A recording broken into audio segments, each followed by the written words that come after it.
जगन्नाथ जी, इतने चकित से क्या देख रहे हैं? प्रेम से भोग लगाइए, प्रेम से।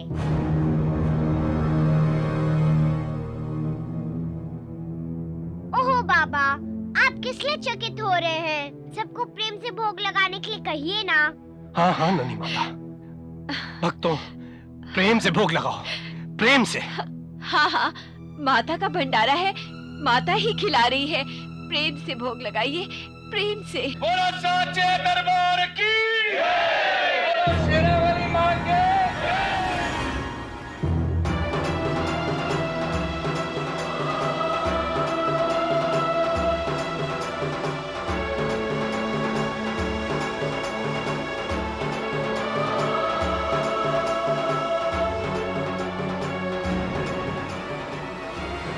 वाह, कितना मधुर और अमृतमय भोजन है।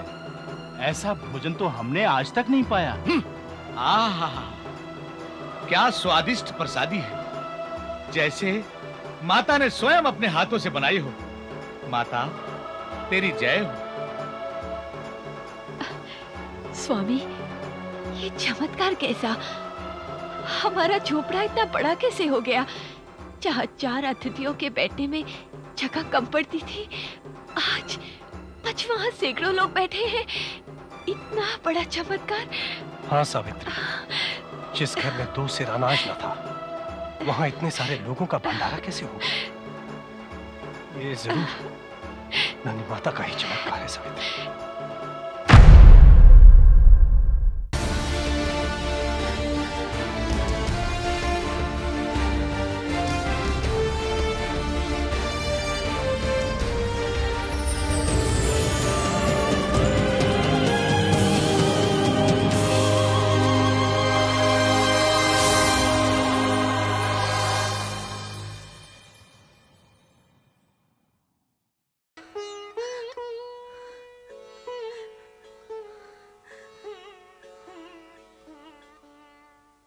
अरे ज़ेब, कहाँ हो तुम? ये देखो मैं क्या लाया हूँ तुम्हारे लिए। अरे ठहरो तो सही। अरे बात तो सुन। अरे कहाँ भागी जा रही है? अरे रुक तो सही। अरे कहाँ भागी जा रही है? बात सुन। अरे रुक तो सही, कहाँ भागी जा रही है तू? अच्छा चल इधर बैठ बैठ बैठ बैठ बैठ बैठ। ये देख देख, मैं तेरे लिए क्या लेके आया हूँ, पकड़। अरे इतनी सारी गुच्छियाँ तुम कहाँ से लाए?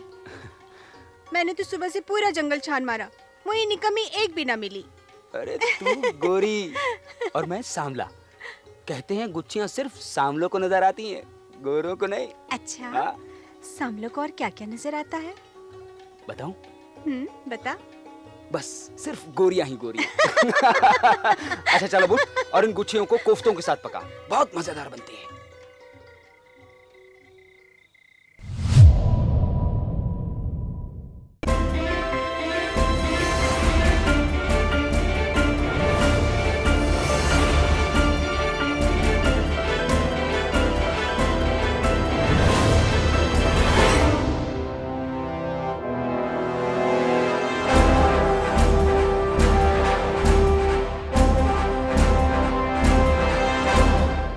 तुम्हारी अंतर व्यथा यथार्थ है महेश। हमें भी सदैव यही वेदना सताती रहती है। हमारे बेजोड़ शिष्य असुर जगत में क्यों तिरस्कृत हैं? क्यों? इसीलिए तो गुरुवर, मेरे अंतर में धधकती प्रतिशोध की तीव्र ज्वाला मुझे विचलित कर रही है। मेरा सोना खाना पीना सब विष समान हो रहा है।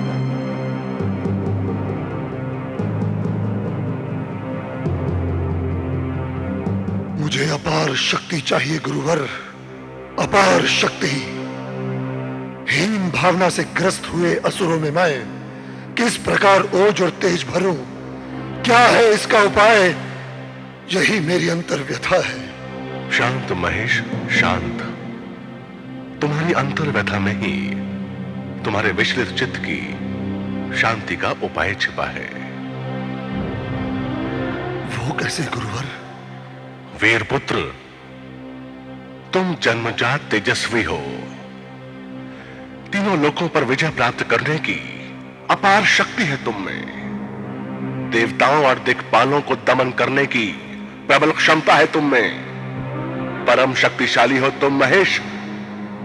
फिर भी अमर देवताओं से अधिक प्रबल बनने के लिए, अजर अमर होने के लिए तुम्हें प्रचंड तप करना होगा।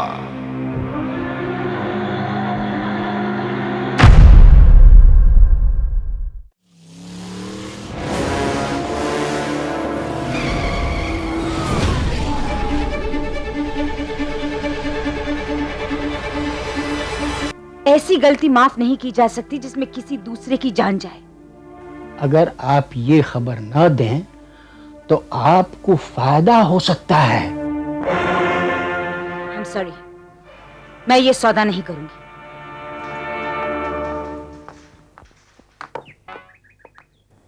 सुनिए,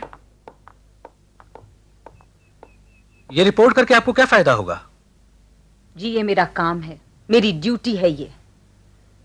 पैसे के लिए करती है ना? जी नहीं, मैं सिर्फ पैसों के लिए काम नहीं करती। आप शायद सिर्फ पैसों के लिए काम करते हैं, इसीलिए ऐसी बात करते हुए आपको शर्म नहीं आती। आप कैसे वेलफेयर ऑफिसर हैं? आपकी फैक्ट्री में इतनी बड़ी दुर्घटना हुई और आप उस पर पर्दा डालने की कोशिश कर रहे हैं। It really is too much. आपको क्या मालूम कि कितनी मुश्किल से मिली है मुझे नौकरी। मैं कुछ भी ऐसा नहीं कर सकता जिसे सेठ लोग पसंद ना करें। मगर मुझे क्यों ऐसा कुछ करने के लिए कह रहे हैं? मुझे सेठ ने कहा है कि मैं जाकर आपसे ऐसा कहूं।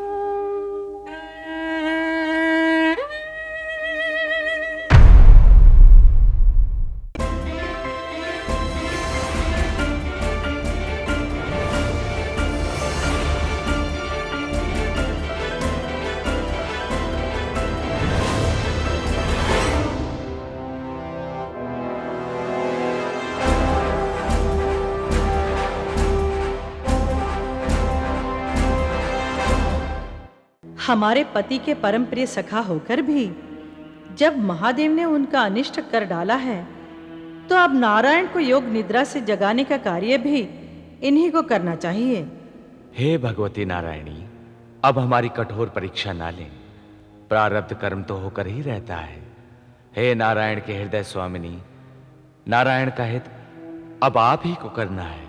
हे माता, इस महान विपत्ति से अब आपको ही हमें उबारना होगा, अन्यथा वैकुंठ सहित अमर देवों की अमरावतीपुरी का भी महाविनाश हो जाएगा। माता, देवताओं स्वर्ग का सुख भोगने के अभ्यस्त हो जाने के कारण संकट की तनिक आशंका उत्पन्न हो जाने के भय से विचलित हो जाना आप सबका स्वभाव बन गया है।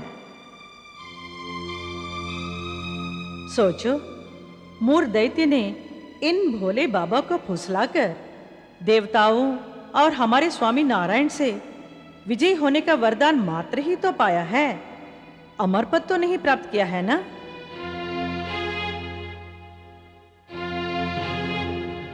हाँ माते, ये तो सच है, अमर पद तो प्राप्त नहीं किया। फिर क्यों व्यर्थ चिंता कर रहे हो?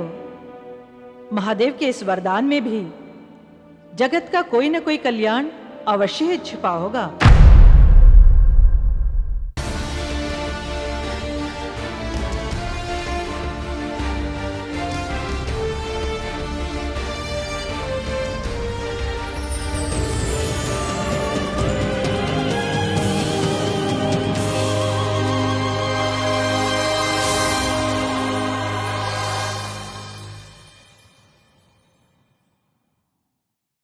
रामचंद्र, आप प्रियवंत हो, इसीलिए आपको कहने के लिए कुछ भी नहीं है। फिर भी संप्रदाय के कारण कुछ बातों को आपको बताना होगा। पिताश्री, जल सबको प्राप्त होता है, परंतु जब वो शंख से मिले उसे तीर्थ का महत्व मिलता है। आपकी वाणी में भी वो महत्व है। आपके प्रियवंत तर्क के समान और कुछ भी नहीं है। आपकी बातें दुष्टों के लिए कष्ट है और शिष्टों के लिए इष्ट है। आपको यहां बुलाने के कारण आपको कुछ बातें बतानी हैं।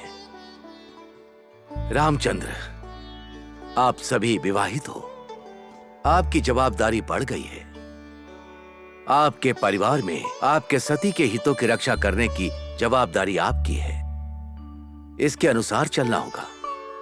नववधू पर जो प्रेम होता है वो अनेक पुष्पों को एकीकृत कर अंत में माला बनाने जैसी ही होनी चाहिए। पिताश्री, आपकी वाणी की आवश्यकता और तीक्ष्णता मैं समझता हूं। एक पर जो प्रेम है वो किसी और पर बाधक ना हो, इसी कारण हम जीवित हैं। सबके हितों का गमन कर धर्म का परिपालन करूंगा। धर्म का बोध जिन्हें है उन्हें ज्ञान का पाठ देने की आवश्यकता नहीं। आपसे मैं इसी की निरीक्षा कर रहा था। मंगल हो।